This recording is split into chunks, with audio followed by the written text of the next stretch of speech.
Hello, beautiful people. My name is Athol, and this is Relationship Momentum. So today I have a really simple problem question that I'm going to talk about. And that is, when you do your partner's love language and you're all over doing it and you do it great, and they know what your love language is and they don't do it in return.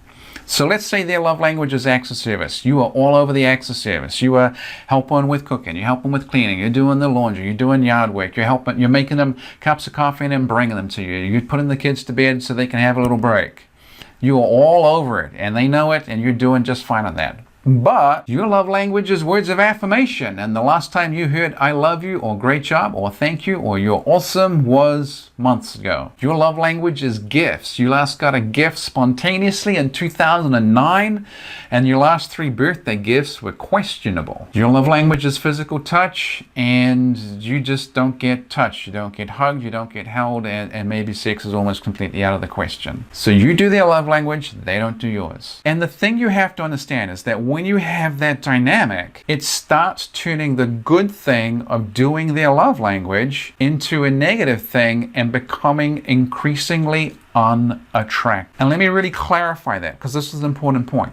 It's not you helping with laundry or helping in the kitchen or putting the kids to bed that's unattractive. These are good things. What's unattractive is the power imbalance between the two of you, where you do stuff for them and they don't have to do stuff for you. Take it out of the context of being married. Just think of it as 2 same-sex friends. If you're always doing something for your friend, you're always helping them out, you're always giving them, $20 of cash, you're always bringing them a cup of coffee, you're always going to their house and mowing their lawn for some reason. If you are always doing this stuff for them and they don't have to do anything for you, after a certain point, there's just a power imbalance in the relationship, and they start expecting that you're going to do stuff for them and they don't have to do stuff for you. They're going to start feeling entitled to the relationship being that way.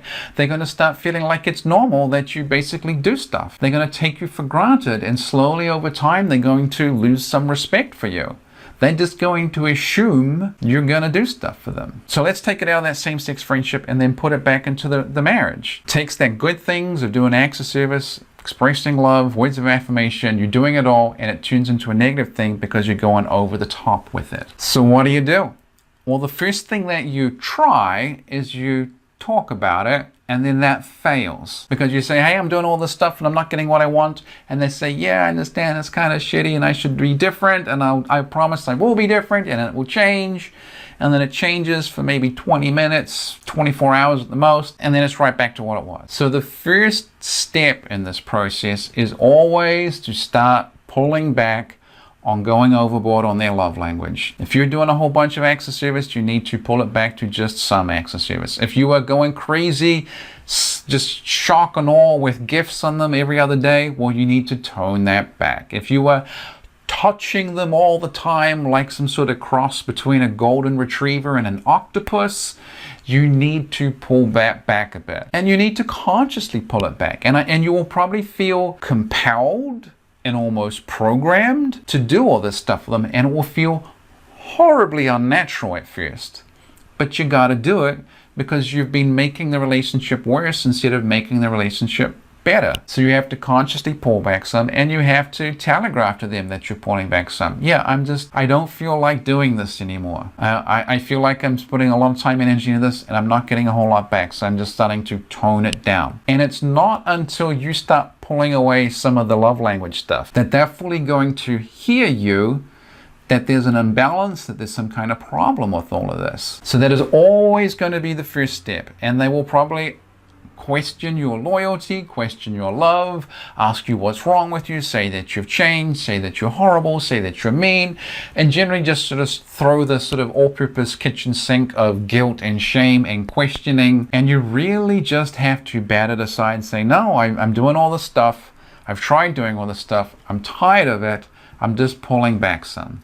And you don't need to be mean about it, you don't need to be nasty about it, you don't need to be vicious, it doesn't need to be super dramatic, just I'm pulling back some, I'm starting to get tired I'm starting to get tired of doing this stuff, so I'm pulling back a little bit. And it's not usually until you reach that point, like I say, do they really start hearing you that there's an issue and start making some positive changes themselves. So, long story short, if you're going overboard on the love language stuff and they're doing nothing in return, you got to pull back some so it can even out the balance. And you have to understand, when you're just going overboard on the love language stuff and getting nothing in return, it changes something from something that is good and positive in terms of comfort building, and it starts costing you attraction.